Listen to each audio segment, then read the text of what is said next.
Hey y'all, it's Dr. Allison, and today we are talking about something so important. We're talking about suicide, and I know it's not necessarily comfortable or pleasant to talk about this, but it's so important.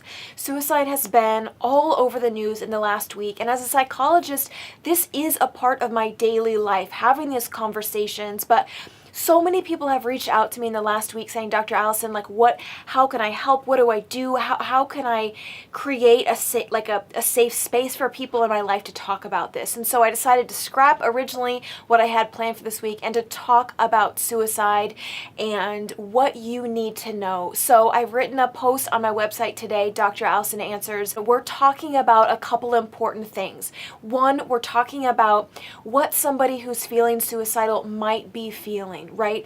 Sometimes it's hard for people to understand, but if you really flex your empathy muscles, I think you're going to be able to relate more than you might imagine. So we're talking about that. We're going to talk about some warning signs and how you might be able to tell that someone in your life is really struggling. Sometimes it's subtle, but some of the signs are usually there. It's not your job to always spot them, right?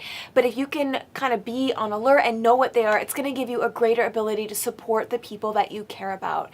And then we're going to talk about how to support people that you care about. What can you do? What does the research tell us about how you can create a safe space for people to open up and to approach this really difficult, vulnerable topic? So much of the conversation in the last week has been about, if you're suicidal, reach out. And of course, I totally echo that message, but I also want to remind people that when you're in that deep well of hopelessness, reaching out and relating to someone sounds so daunting and impossible. And so really, as humans, we have a responsibility to be reaching out to others. And I'm going to help you kind of understand that and everything you need to know so that you can be that space for someone else. So head over to my website, drallisonanswers.com, and there's a lot of good resources and references and some good information about this topic. I also want to remind you that if you are struggling, please reach out to the National Suicide Prevention Lifeline. I'm going to put that number here so that you have it.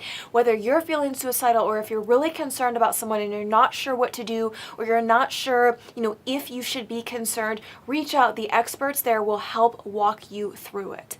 Again, these conversations aren't pleasant or comfortable, but we need to have them. It can be life-saving.